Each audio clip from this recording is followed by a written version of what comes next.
To have a good harvest, one must plant good seeds and must also use the right kind of fertilizer. The carrots have grown large and firm. How good they will taste. Welcome back to the Backyard Gardens podcast, everybody. Ladies and gentlemen, gardeners and homesteaders, it is your favorite day of the week. It's Thursday. Happy Thursday. Happy gardening. And it's a special day. We are going to answer a listener question, kind of. There's a little bit of caveat to it, but we'll get into that. I want to go ahead and read the question to start off with. Is that cool with you, Batavia? Absolutely cool with me. Okay. I love to listen to you read. Do you really? Mm-hmm. I'm such a fantastic reader. Mm-hmm. Okay, so Grace asks, suggestions for quick plants to get in after harvesting garlic and onions and before fall garden goes in. And we're going to stop the question right there for right now. So, go ahead. Hey, Grace. I just about cut you off too. So last week, is that correct? Yeah. Last week we did, we took July 4th off. We had to celebrate our country's birthday. And we released an episode that basically answered that question. But I think there's a different question hidden in between the lines here. What do you think? No, I think that Grace's question is bold and beautiful, and it's exactly the one that I'm going to speak to for the next 59 minutes. Oh, so boy. You do what you want to do on your side of the microphone. No, there definitely is the question behind the question. Yeah, it's a hard question too. But the question is, should you replant it or should you let it rest before fall goes in? That's a tough one. You know what I mean? Is it a tango? It's definitely a dance, right? I don't know if it's tango. I think it's the... So go ahead. When you're in the winter wearing your flannel and I'm in a full onesie with an actual snowsuit on top of it with a hat, scarf, and full boots planting our gardens, so I just wanted to paint the picture. You're planting in the spring, knowing what's going to come out, and then you know what your plans are in the summer, you know what your plans, generally speaking, are in the fall.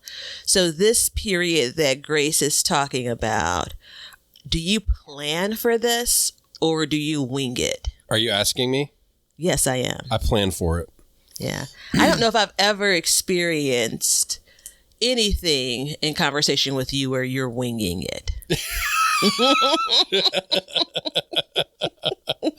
So I'm when it comes to this kind of stuff, I'm not a winger kind of guy. And I want to be clear. I said winger with a G.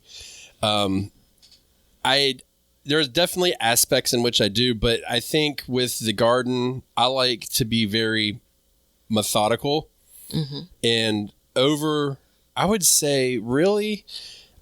So it's funny. I've been gardening. We've discussed this many times, roughly about 20 years.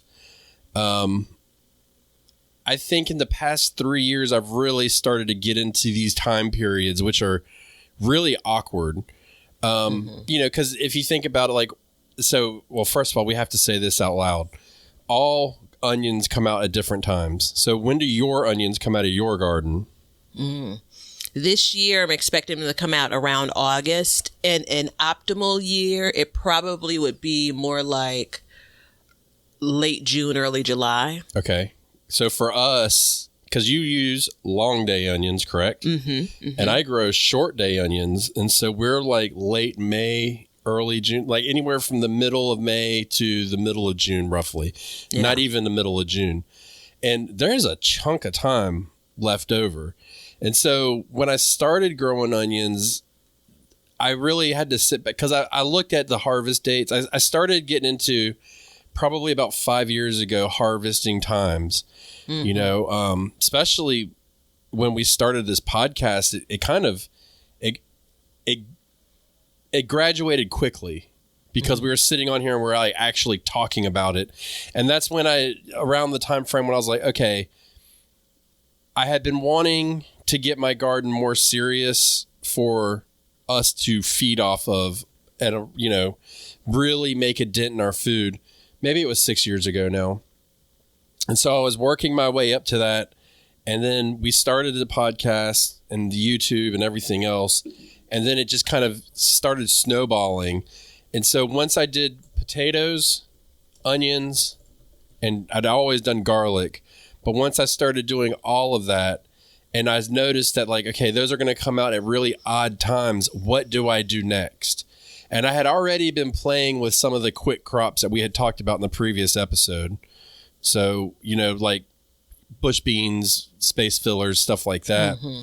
And it kind of helped me to understand what I can put in next. So every year I'm trying to play with this. But yeah, I definitely plan for the time period in between. Yeah, so for years I gardened in my backyard, and kind of every few years I'd add a little nook and cranny to my backyard garden space. And then in 2019 is when I expanded to the front yard. So dug up my entire front yard and started putting raised beds in. And since then I've added little nooks and crannies, growing spaces. I thought, this is in hindsight, of course, but I'm going to highlight how foolish I was in hindsight. I love it. I thought that I just needed more space.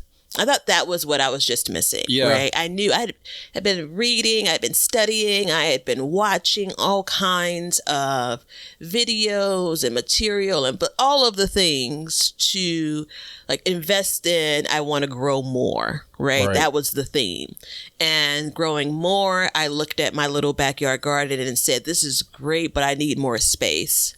And in 2019, that was like year 3. I have terrible sketches from like 2016 of the front yard garden space. Right. So 2019 comes, and it was a weird period because it was super wet that year, and I couldn't even get the soil dump, the one and only soil dump that I've had, until like maybe the first or second week in June, because it's just been so wet. And so I started planting out the things that I knew how to grow, the traditional summer plants, right? And that first year was just fine because I was growing, that first summer, I should say, all of the things that I knew how to grow around the same time that I was growing them previously. And then that fall came and I started to try to sow things for what I thought would be my fall garden. And it was the biggest flop, right?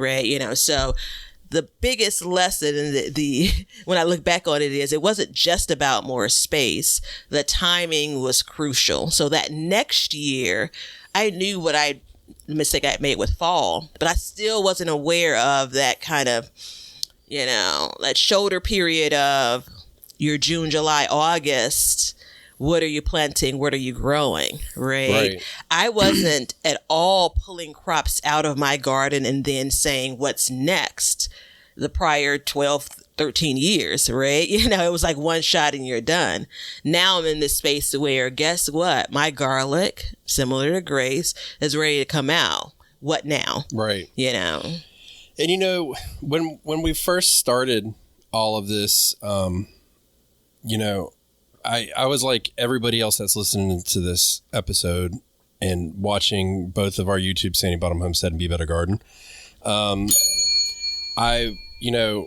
I was watching and I was absorbing a lot because I want to say that was around the time frame when I personally really adopted YouTube, probably around 10 years ago. I really adopted YouTube and I was really getting into podcasts and listening and, absorbing information that way. And one thing I noticed, and there was always this common thing. It's like, this is how you grow a tomato. This is how you plant a tomato. And it was real basic information.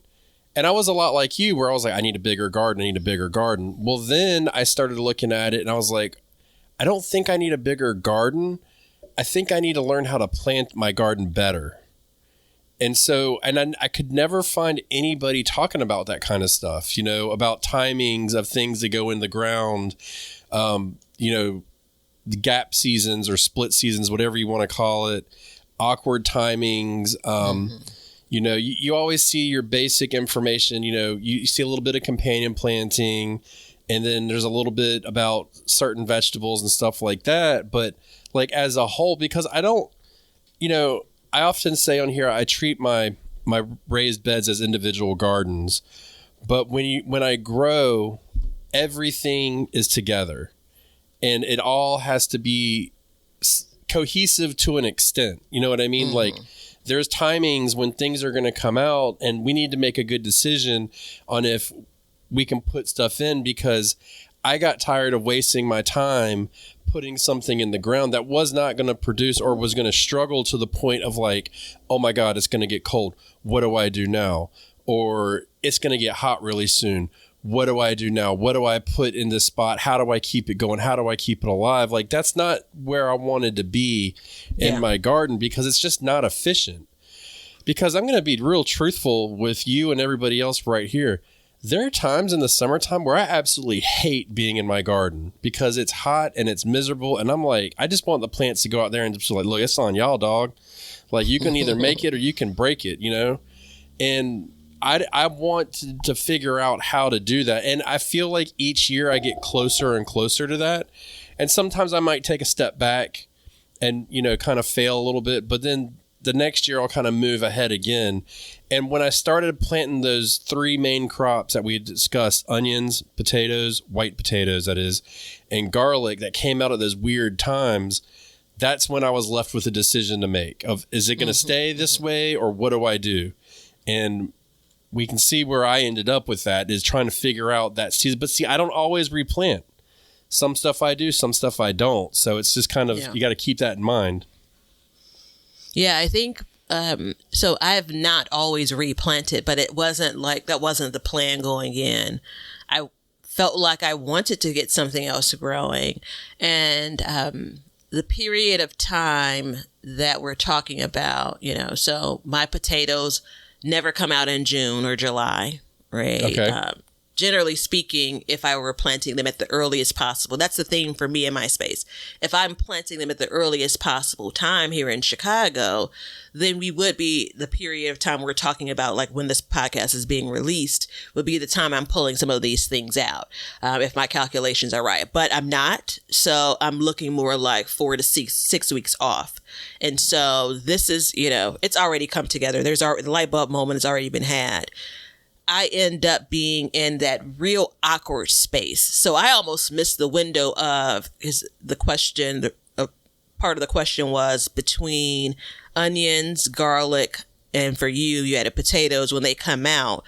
What are you planting between then and fall? Between then and fall, right? Ben almost had to put the question on screen for me because I just didn't want to hear that piece. Right? Well, and is that a carrier pigeon coming with a message for the question of the day? Well, and let's be honest, at this point, so we're recording this in the middle of June. It's almost roughly 6 to 7 weeks before I plant my fall garden, like in the ground. Mm-hmm. So, there's this super weird time.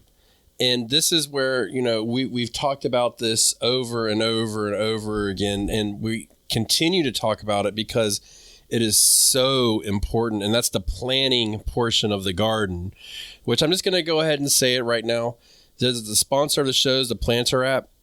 This is what we use. We use the Planter app to plan out our gardens to the point of detail in which we know, especially me, I'm not going to speak for Batavia, but for me, I know when something's coming in, when it's going to be harvested, how long to wait afterwards to get something else in the ground, and when to get that to harvest, then get it out of the ground, get my soil amended, and then get my third season of the year back in the ground to get harvested again.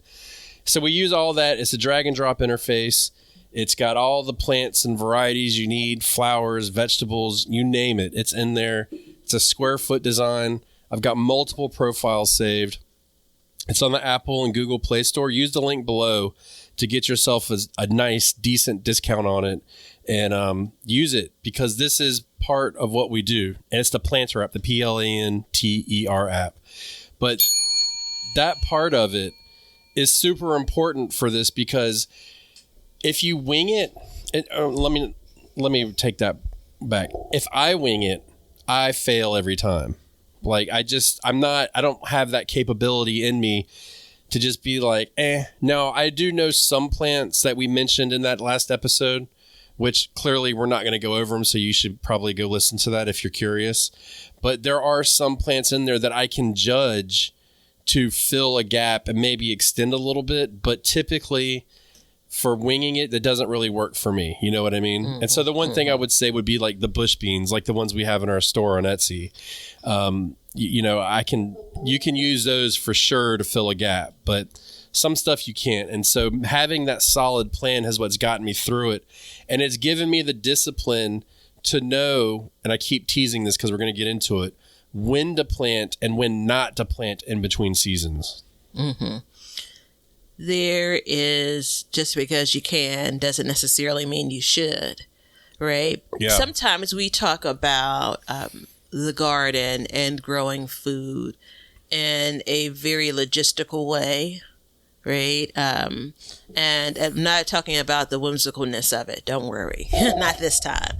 But you think about it and you say, whatever you're planting next really needs to be something that you're going to enjoy, right? So it's going through kind of these layers of evaluating whether or not it should go into your garden space. Do you have enough time to grow for it to produce, between now and whenever you expect to pull it out of your garden? If you want to plant something after that even, right? Is it optimal timing, right? Do you have the space for it? Where did you plant your garlic? How much garlic did you plant? How much space do you have left? And then is this something that you already have growing a lot of in your garden? Something that you didn't grow much of at all? Is this something that you're direct sowing? Is it something that you're going to put a transplant in? Because guess what? If it was a transplant that you're putting in after your garlic, let's go back in time. Yeah. Did you start it 6 weeks ago? So I don't look at it that way. Well, that's a good thing about your mind and my mind, because they're different. Exactly. And that's the thing about gardens in general. Like everybody's is different. But the way I look at it is, okay, my onion's coming out. What's my ultimate goal for my family to eat on throughout the rest of the year? What am I looking to get into what groceries am I looking to pull out of my garden? Mm-hmm. And so, one of the ones, it would be like a bush bean. Well, how many bush beans am I getting? Is it worth it? Do I want to do it? Do I want that? But better yet, what comes in the fall that I can put in there that can produce me way more than a bush bean? And how much time do I have to let that get? Because, when I pull my onions out and when you pull your onions out are two completely different time periods. You know what I mean? So for me, It's easier. For you, well, I don't know. I take that back. It might be easier. If I was in your space, it'd probably be easier because you just it's obvious to me what I would do. I struggle with hearing the difference between what you said and I said. You just took it the one step further to say whether or not, you guys have to tell us, right? Yeah. All right. So you took it one step further, which is the direction we were headed in. So the next question would be, let's call it July 15th. That could be late for some people, but let's call it July, 15th.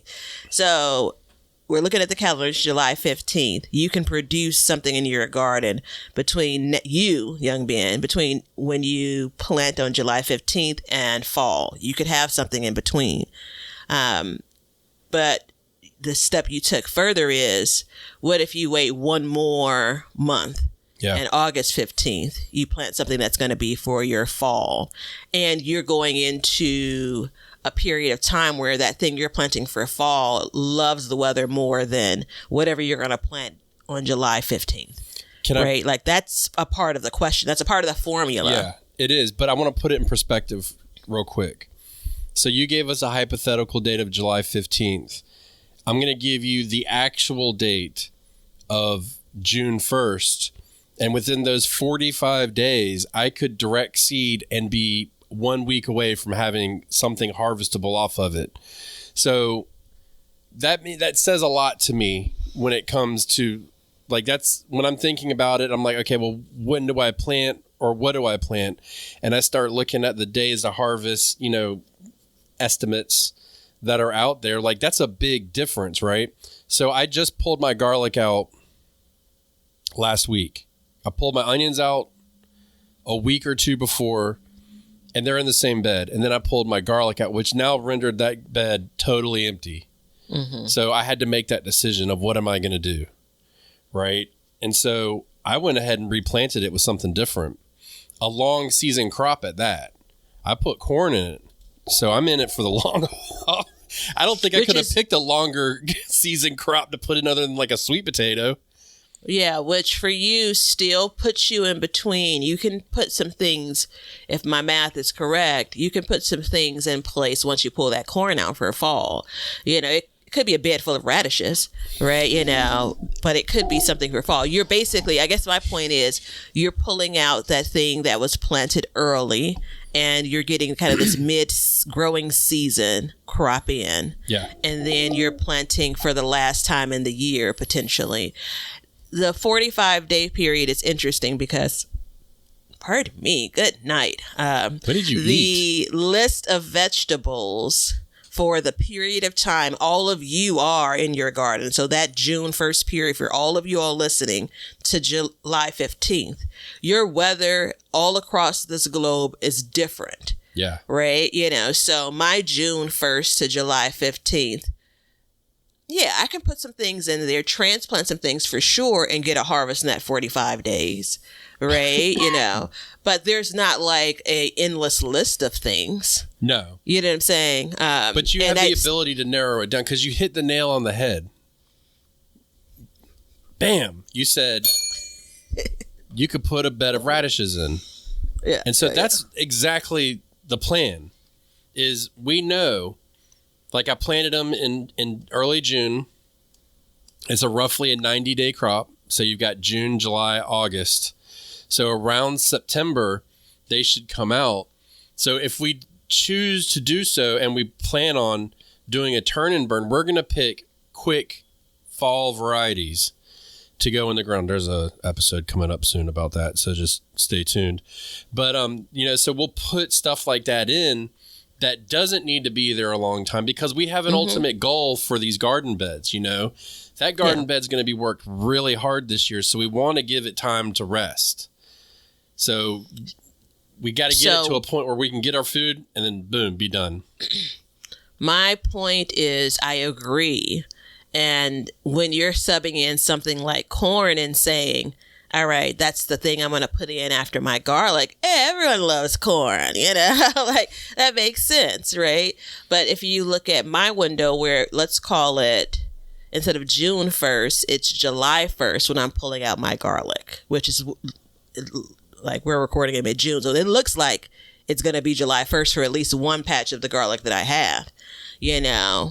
I am looking here to say I got probably two options here.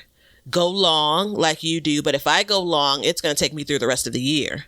Or do something that, wait a few weeks and then come on in with my fall crops.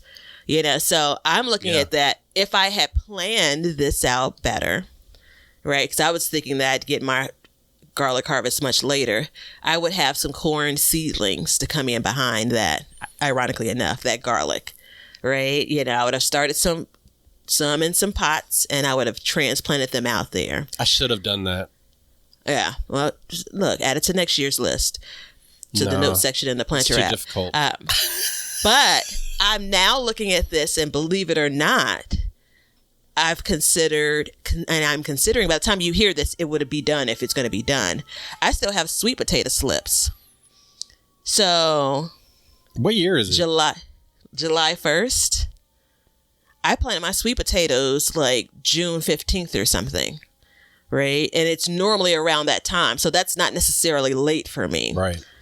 2 weeks doesn't feel like a whole lot of time when summer is just really setting in here in Chicago. So when I said I could either go long, if I put sweet potato slips in that bed is tied up for the rest of the year. That's it. It's right done. Now.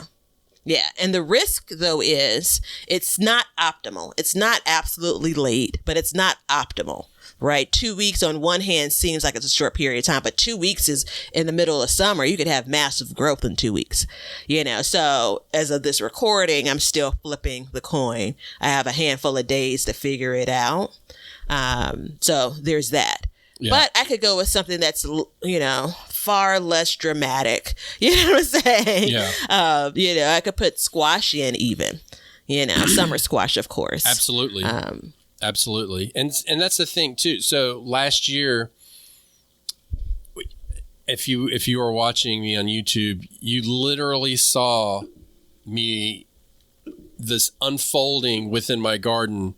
Like you were seeing it at the same time I was doing it, where I pulled my potatoes and then I let my potato bed sit empty until it was time to replant, because I had a plan that I was like, okay, I'm going to put my Brussels sprouts in and I'm going to grow them in this bed and we're going to get them, I don't want to have any interference. So I'm just going to let this bed rest for the rest of summer.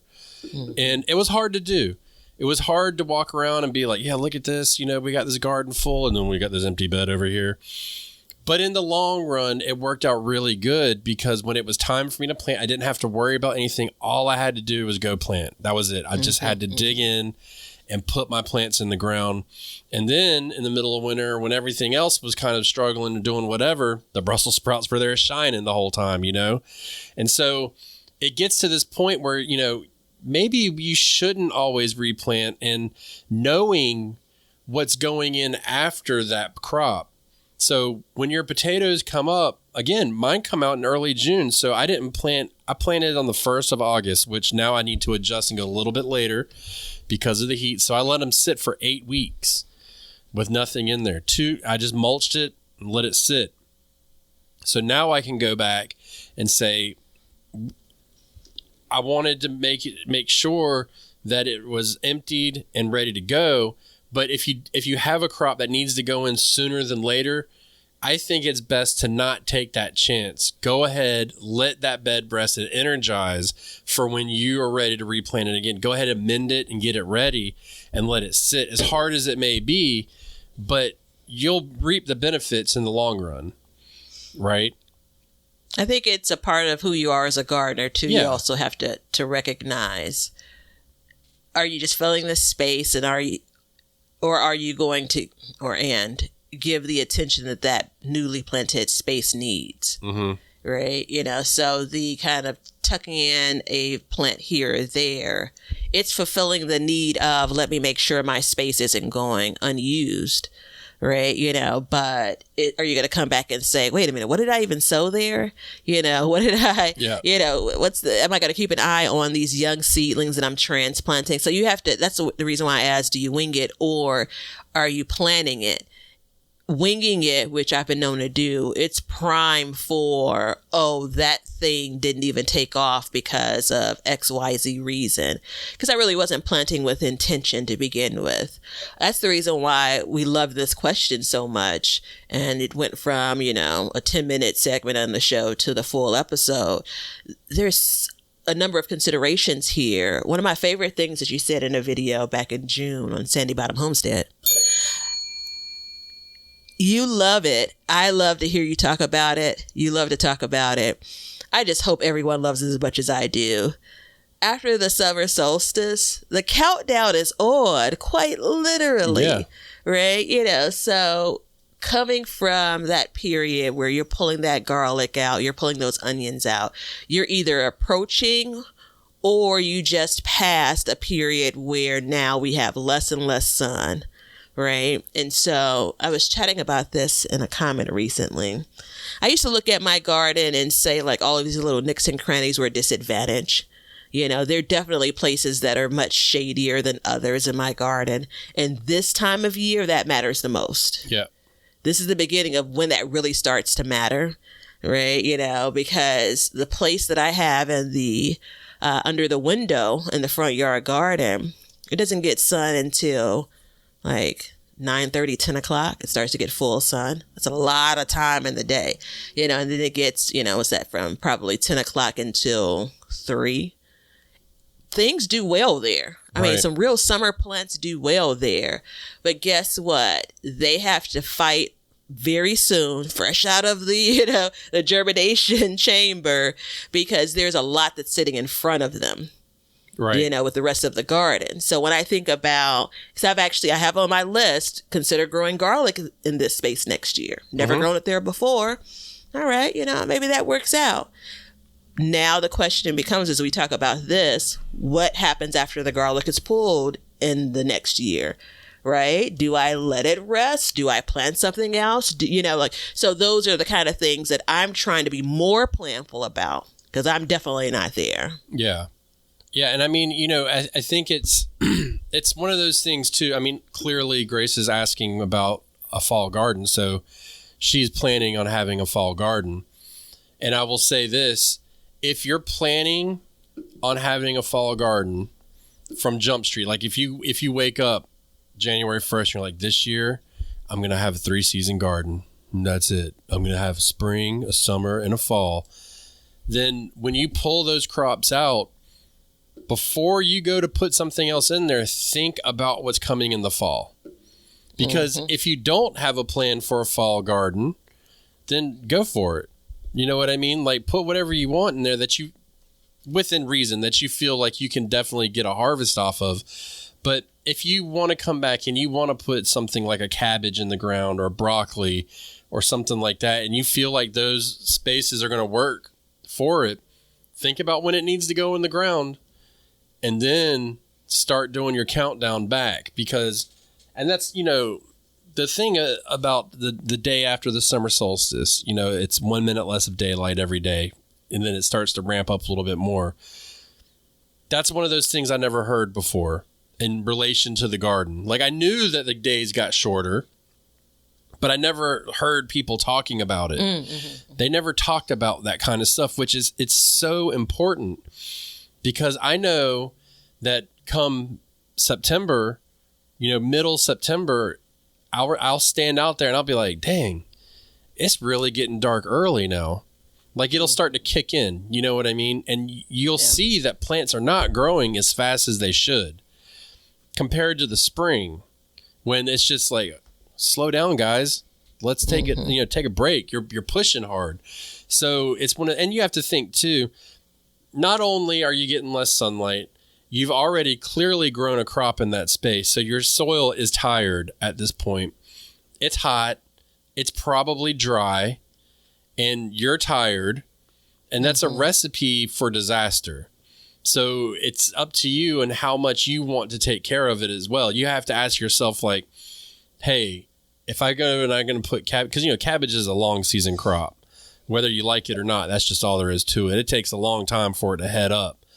But once you start getting that in the ground, you start looking at it and you're like, hey, let's see what we can do here. It's a slow process. And you put it in the ground, you got to fight the heat for the first couple weeks. You got to keep it watered. And then you got to make sure it's getting enough sun.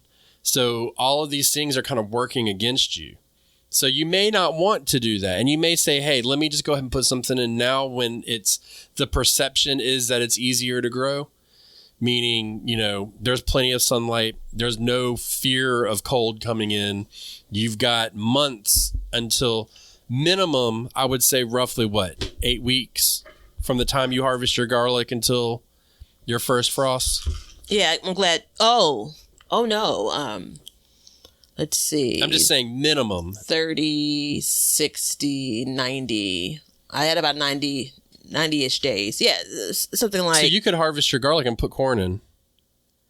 Well. You could. In theory, by number of days, yes. But it kind of goes back to that weather that you mentioned. What I was going to say was 45 to 60-ish days.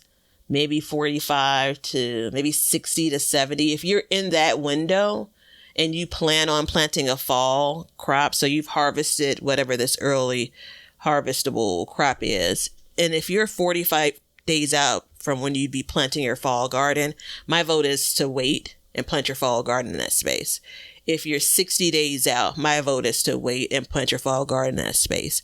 Once you get, how many days did I just say? 60? Mm-hmm. Yeah. once you get to the point of your more than a month and a half out, I think plant based on your weather conditions, so kind of that gap crop is what we're talking about. Right. Because you get your first frost, but you can't put your crop in by your first frost. You have to put it in weeks before, month at minimum, before your first frost date. And depending on how harsh your first frost time frame can be, you need to be ahead of that as well. So there's a lot of... And how much you're dipping back to, frost freezing, temperature above freezing. How many times are you dipping back and forth to that too? Yeah. And as we sit here and talk about it, man, gardening is not for the faint of heart. If you're trying to seriously raise food above just trying to get some salsa or something, it's tough, and it's one of those things where you want to be spot on, and you can be, but you just have to be methodical to an extent about what the weather's doing, what time frames you have, and what's doing what. But again, if all of this sounds like it's really complicated, just remember that each year it gets a little bit easier. And I would definitely suggest that you try it and fail. Take the failure and learn from it each year.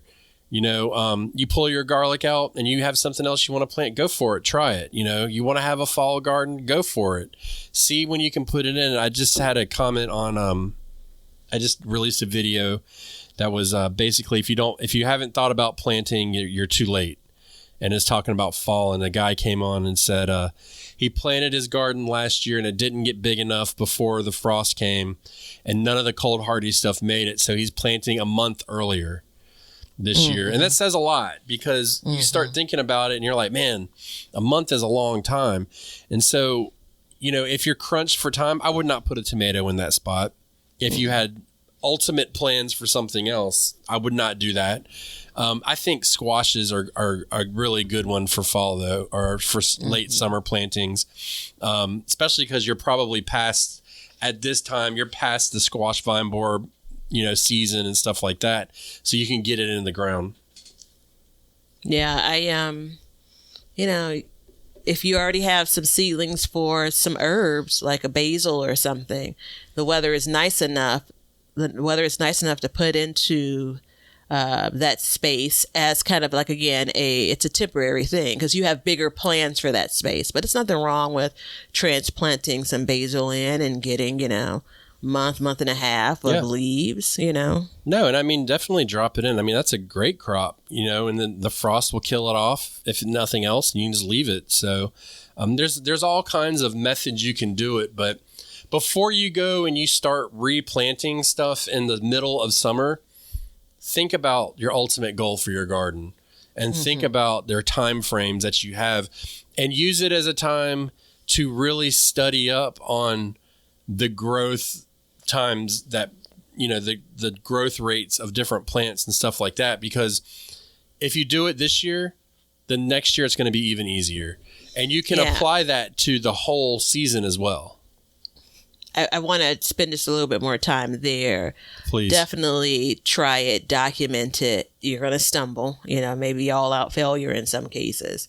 I have at least, there are 4 or 5 experiences. Quickly, cabbage transplanted in a shadier spot, like in maybe September, flop. Direct sowed lettuce on the edge of a bed that had some, 3 feet tall plants in front of it at the first week of September, flop, right? Which seemed to be more than enough time. Nope. Transplanted kale plants around the first or second week of September here in Chicago. Success. Transplanted some lettuce seedlings. These are different years. That first, second week of September. Beautiful production, right? And this is taking into account kind of the slight differences for what fall felt like weather-wise across those years. Direct sowed some, this is my favorite, some radishes and lettuce in October. Flop. Right, carrots, letting carrots never germinate and dry out and, sowing them in August flop, right? So I mean, but I know that. And I make adjustments for those crops based on that experience. I don't take that back. Right. Right. And I look at it to say, oh, okay, if I have transplants ready, I could get fresh young kale leaves. I could get them in, the first week of September, maybe the last week of August if we go with young Ben and try to do it a bit earlier. So, I mean, I think that each time you're trying this, keep track of it because you don't want that experience to be for naught, right? And you make adjustments for your growing area every growing season. Yeah. Yeah. And I mean, look, I started this year, and if you guys need help, there's an email below. Email me, and for a small fee, we can get you a seed starting schedule for your area. It's customized to your area. And that'll give you a good baseline of like, when should I start this seed or that seed to get things in the ground? Because everything goes, when you go to start seeds, for the most part, everything is on the same time schedule. There are some variables. So a lot of times it's 6 to 8 weeks for a seedling. Mm-hmm. Some of them are a month, but typically this time of year, those don't really amount to anything. So, meaning like, your squashes, your melons and stuff like that are generally a month, but everything else in the fall is usually about 6 to 8 weeks. So you can just spend an afternoon and get the majority of your stuff started. But some stuff will, you can do it in step downs too. Like I start my Brussels sprouts first, and then I'll do my cabbages, and then I'll do my broccolis, and then I'll do my lettuces and everything else after that. So I'll start, and it'll just kind of trickle down that way. Yeah. The one PSA that I want to give is make sure you're checking your seed catalogs and your seed dates, right? So I've stumbled upon this, over the seasons, especially the last couple, because the seeds that I, went gung-ho and bought, 5 years ago are 5 years old, right? So when we talk about 6 to 8 weeks, I think that's spot on. It's a really good kind of round range. But if you spend 2 weeks waiting for something to germinate that ultimately doesn't, you've eaten into, that period of time. So there is a level of, vigilance, that's too strong of a word. This is another time for you to be paying attention because you don't have that much give. There's not a whole lot of grace.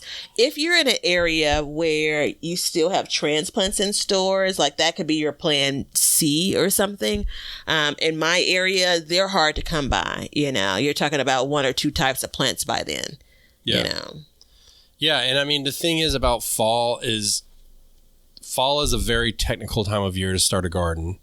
So the technical times of year in order are fall, spring, summer, meaning there's very little leeway in when to start, which I like that because that's how I learned the growth rate of the plants. Because it was, if you don't have them big enough by the frost, because we know they're frost tolerant, we know that they can take a frost, we know that some of the plants can take way more cold than others, then how long to get it in the ground beforehand. And what that does is that also helps you in the spring, knowing how early you can get stuff in the ground as well. And so it's really important to take advantage of that and use fall, if nothing else, as a season to really say, hey, I want to grow and I want to learn how these seasons really affect the growth rate of my plants. So I agree with and when I talked about, the logistics of it, technical is the word I was looking for. I agree with the ranking of, the technical times. What's the most stressful time for you to garden, to be in the garden? 3 seasons. You just want a season total? No, season by season by season. Which season first? Fall, spring, summer, probably, or I don't know. Summer and spring can be intermixed. It depends on the year. Yeah. The only reason why fall falls in there is because I have to plant when it's hot. Yeah, that's the only reason. If I could plant 2 3 weeks later, it wouldn't be an issue. But trying to get, limp those seedlings along and keep them cool enough. And, the comforting part to that also is like, there's not but so much I can do. Like after I throw a shade cloth on there and I water them and I mulch them, that's about all I can do. It's up to if it's meant to be or not, So that being said, that's the most stressful time for me. And then the only reason why spring is, I would say, is just because I try to plant so much earlier that I'm just really watching the weather. I haven't been burnt too bad so far in the past couple of years of doing it. And I'm going to continue to go as early as possible. And when I say early, I want everybody to really understand what I mean. I don't mean tomatoes and peppers and squashes. I mean cabbages and broccolis and lettuces and kales and, all of your cool season crops. So there's a bit of a grace period with that. Yeah, I think that planting earlier in the spring is easier if you're planting the proper crops than planting earlier in the fall. Yeah. But I think planting earlier in the fall is absolutely possible. It's just a bit more care and feeding that you have to do if you're in a space that truly gets like your 80 or 90 degree temperatures or higher. Yeah. Right? If you're getting 80, 90, 100 degrees Fahrenheit, then it's going to be a challenge. Impossible? No, but a challenge definitely. And you still need to be planting, which is the irony of it all. You still need to be preparing and starting things that are for the cool weather. But here we are. Well, in a hot August. Yeah. And I mean, I'll be planting and it'll be 90 degrees easily outside. But at the same time, don't sleep on the power of a shade cloth to get it through. So that kind of steps everything through for this. So basically, if you have the time and you have the plan for the fall garden, I think you should really consider the amount of time you have in between and if it's best to just let it rest. And if you're not going to have a fall garden, I would say go for it and see what you can get out of it and run it all the way to the bitter end. But the third option, and I'm going to say this is, I think everybody that's listening to this podcast right now should try to have a fall garden. I'm just going to say it out loud. I'm sorry, but I truly believe that will help you become a better gardener. Even if you don't want to continue doing it, just seeing how it works, you may fall in love with it and that be your favorite time of year. And what that fall garden includes is dictated by where you are, what your weather is like, right? So it's definitely kind of weather appropriate crops. Yep. There's some people obviously in super hot spaces that are, pretty warm, if not hot, through October, November, December, right? Mild temperatures, let's call them, that are still planting things that we'd absolutely look at as summer crops. Yeah. So there is that. Damn them. Yeah. And if you're going into the fall garden and you need some seeds, check us out. We got you covered. We actually got a question of the day recently. That's not today's question of the day, but it was, when will you have fall seeds in the shop? Laura asked this. Hey, Laura, guess what, girl? We got them. We got them. There. Yep. So they're all there. So check out the link below, get you some seeds and get going. We've got a couple summer things left over, and then our full range of fall/spring seeds will be in there. And we'll be adding your summer crops for next year sometime in the coming future. So keep an eye out for that. But Grace also asked, so we're going to break this down even more. And this is the question of the day portion. So things you can overwinter in snow. Garlic. Spinach. In snow, covered in snow? Yeah. Okay. So spinach, I would imagine that it would have to be nice and... So the variety was literally winter spinach. Remember when I was telling you I sowed it and didn't cover it? And like the rows germinated and maybe a third of them survived. I didn't cover it. It snowed. We got those below 0 temps here in Chicago. And a third of it survived and put on true delicious. I mean, are we really calling spinach delicious? Good for you. Spinach leaves. The other bit of it just didn't bounce back, right? So there's some loss, but that can be, I mean, you're talking about something very extreme at this point. Yeah. I think it was less about the snow and more about the, handful of days of below zero temps we had. Yeah. And then her next part of the question are cold frame ideas. So, I mean, check out both of our channels have videos about cold frames. PVC pipe frame and plastic, it's a great way to go. And then most cold tolerant varieties, I'm going to say do your research and check it out. I don't know of anything that's like absolutely cold tolerant to like extreme temperatures. But I think and again, this is the question we need to ask is cold tolerant plants. And so you're looking at kales and collards, stuff like that are very cold tolerant. Yes, ma'am. So they absolutely are. But I think we also, Grace, need to ask, what are your expectations around doing something with it? So something that survives is one thing, right? Like the ability to go out and harvest leaves. Frozen leaves are frozen leaves, no matter, what variety it is. I have seen, I do winter kale, like as a search, and you probably are going to find a couple of varieties that are said to, they'll have pictures of the leaves in the snow, So I have one. If you DM me, Grace, I'll find it by the time you hear this and DM me the package of seeds, or I'll post it somewhere online. The name of the variety that's said to be like this winter, soldier. But I've not personally experienced it. Not yet. Yeah. I mean, when you talk about in a cold climate, middle of winter growing, if you, let's say you get your most cold tolerant variety you can find. I don't know if this is a variety or not, but let's just say it's like Antarctic broccoli. And then you put a cold frame on top of it. Well, now you don't really need Antarctic broccoli, but because you got your Antarctic broccoli in a cold frame, the thought process in my mind is like it's going to thrive because you're adding that layer of protection on top of it. You're allowing it for its recovery time during the day, which is the most important thing that is overlooked. It's not necessarily how cold it gets up to a certain degree. You're talking 20, let's say 22 degrees is our cutoff. It's how fast does it rebound from that? So you take your fall planting, you grow it in the heat, you put a cold frame over it when it starts to get cold. You've now extended it another 3 weeks to a month because of the cold frame. If you add shade in the beginning, you've extended your planting time by another 2 to 3 weeks probably. So you're looking at this huge swath of time in the garden world where you have extended your season for this plant.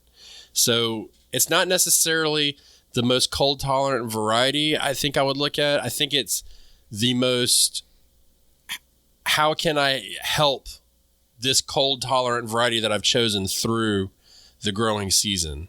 And so putting all of these things together will help. It's on my list, Grace. What's on your list? The idea of more cold tolerant varieties. But I mean, we might be in year 6 or something. I'll be quite frank. Well, it's like the bell pepper, the king of the North bell pepper. It's known to grow well in northern states. So there's definitely varieties that do that. I don't know anything off the top of my head. I just have to go look through my favorite seed catalog and figure it out. But I know that I would not. I've done like heat tolerant varieties before, and they do no better than the normal varieties. So there is that. And my winters aren't so cold here for so long that like I can't get away with a small cold frame really making a big difference. That will. I can basically have a garden all year round if I have, within reason, a good cold frame put up. And they're super easy to build. So like I said, check out one of those videos on either one of our channels. I know Batavia's got one, and I know I've done a couple. And I'm going to do more. I know I've got plans of doing adding shade, and I'll probably do another cold frame one. So yeah, Batavia the Builder has a DIY playlist on YouTube under Be Better Garden, and I am owning Batavia the Builder.